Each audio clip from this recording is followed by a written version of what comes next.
Bob, this is becoming a trend now for the Yankees. You think back to that Toronto series, a couple of games where the lineup just went away and didn't have anything to show for their effort. They were able to salvage that final game. And then you think to last night, only 5 hits, but everybody celebrating because there was one big one from Juan Soto, a 3-run shot. And then you fast forward to today, only 4 hits, 2 of them from Soto. You start looking around. Aaron Judge looks like he's lost. Rizzo has slowed down. They wasted a great pitching performance from Nestor Cortes. Your closer looked better this afternoon, but they didn't have anything to show for it offensively. Yeah, overall they were 0 for 4 with runners in scoring position. Not a lot of opportunities, but nobody really came up with that big hit. A really well-pitched game from both sides, kind of an old-fashioned pitcher's duel, and the Rays end up coming out on top. All right, so let's dig into that pitching matchup. Nestor Cortes against Zach Eflin in our pitching decisions presented by Sage.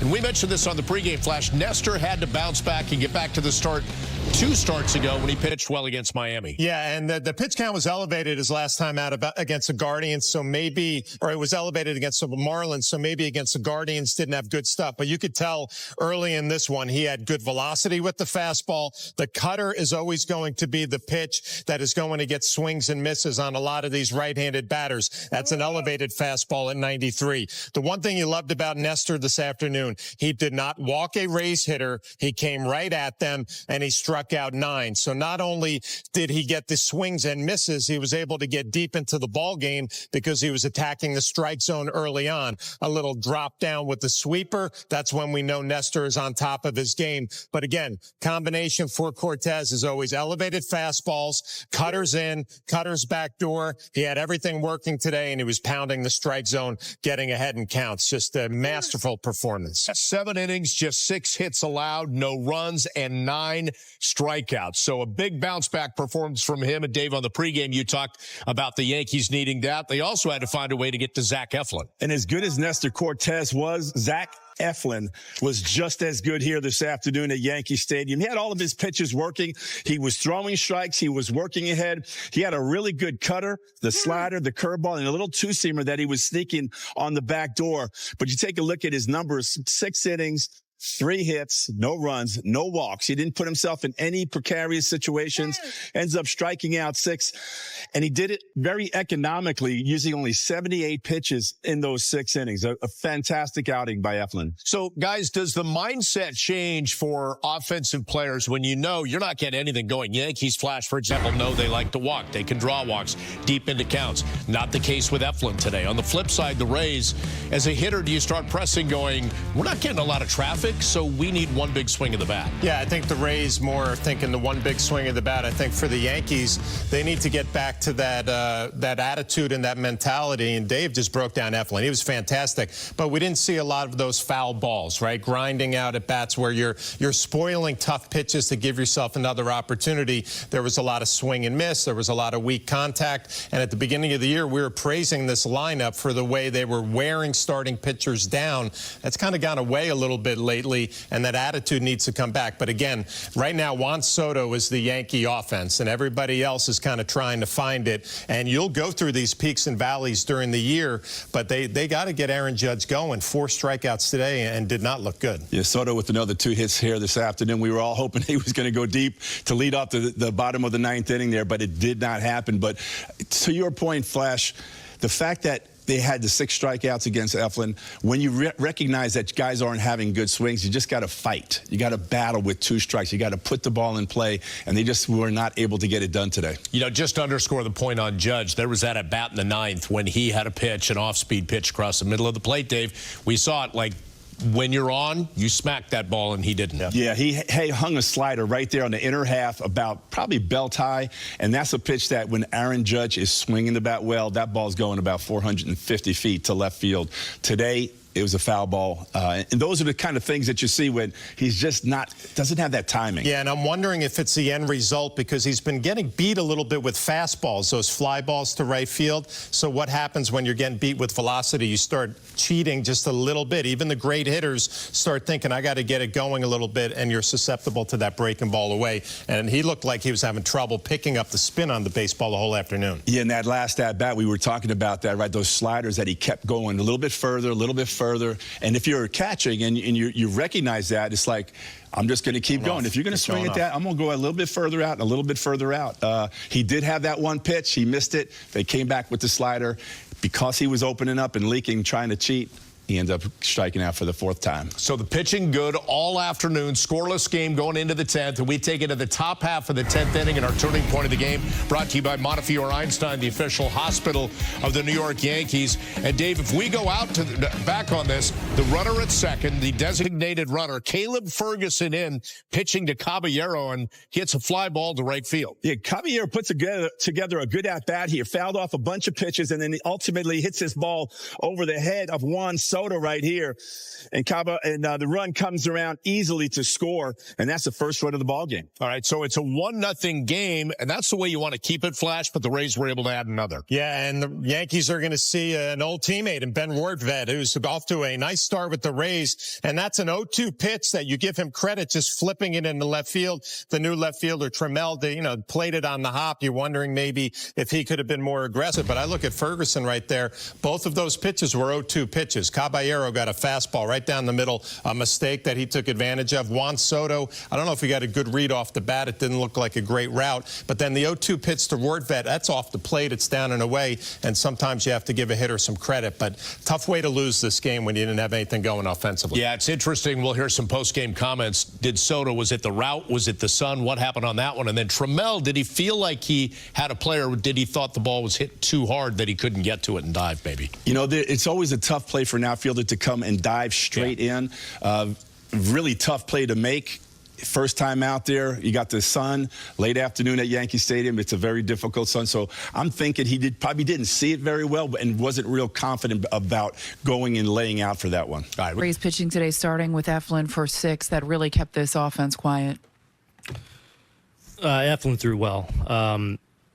He's got presence on both sides of the plate and moves his fastball with the sinker and the cutter both ways, and then can slow you down with the breaking ball. And he had it going today, and just didn't mount enough. Tough day for Aaron Judge, 4 strikeouts. You continually say you're not worried about Aaron Judge, but does he look right at the plate to you? It's a hard game, man. We can go back in history of time and talk about great players go through a little funk. Not worried at all. It's Aaron Judge. He'll be fine. Almost surprised to hear the crowd let him have it a little bit. How much they do like Aaron Judge. It's the Bronx. I mean, he's beloved, and those will turn real quick. Nestor dominated for 7 innings. Do you look at today and think, wasted start out of Cortes? Yeah, I mean, anytime you pitch as well as that, you want to pull that out, but that's the game sometimes. The other side's really good too. So it's good to see Nestor.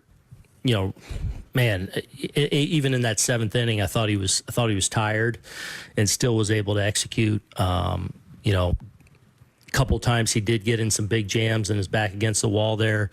He had a little extra, but staying within himself to command it. Thought he threw really well. Randy. When Stanton is slumping, you talk about how he can look bad at times and turn it. We don't see that a whole lot with Judge. What are you seeing from him now when he's going through this kind of stretch? Yeah, it's hitting, man. I mean, we'll be here next year talking about a great player that's in a little funk, and we're in April. Like, happens all the time with greatness every year, and we'll scratch our heads, and then you look up in a few weeks and wow, Aaron Judge is Aaron Judge. Do you see pitchers pitching him a certain way right now? No, I don't know. I think he's just a little not in the zone real long. Like, he's usually so long and in the zone, and probably just a little in and out of the zone. Gets a little hard even for the best of the best. Who else? Anyone else? Thank you, Aaron. All right, so Judge certainly trying to find some traction. And we've talked about this before, Flash, that he was limited in spring training. He still feels like maybe he's beyond that point certainly now, but he's still trying to figure it out. And what we did see today was they were taking advantage of those pitches outside the zone in the left-hand batter's box. Yeah, and you give the Rays credit because they're definitely recognizing that Aaron Judge is leaving a little bit early with his front side, and because of that, he's wide open to the breaking ball away, and Dave already detailed the one mistake that they made. But they pitched him tough, but it's also a guy who knows he's got to get going, and sometimes when you know you're the man in the lineup, you sometimes try to do a little bit too much. I agree he's going to be fine. There's nothing to worry about. This game will humble all of us, right? Whether you're backup scrubs like you and I or a great player like Aaron Judge, but he'll get it going at some point. You were great, by the way. Just want you to know that. But, you know, when I'm watching Judge right now, I could tell he's just not seeing the ball well. Yep. And when you're not seeing the ball well, you have this tendency, I got to be a little bit quicker because I don't see it. And then you're looking, if it's not on the inner half of the plate, you can't get the bat of the ball, the bat on the ball. So I'd love to see him just think about driving that ball to right center, just for a day or two, so he could see that ball and track it like we see Soto track his ball and hit it the ball the other opposite way. You guys framed those comments great. Always great framers, by the way, as well. We got to take a break. More coming up here on the WB.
You have passed the entrance office.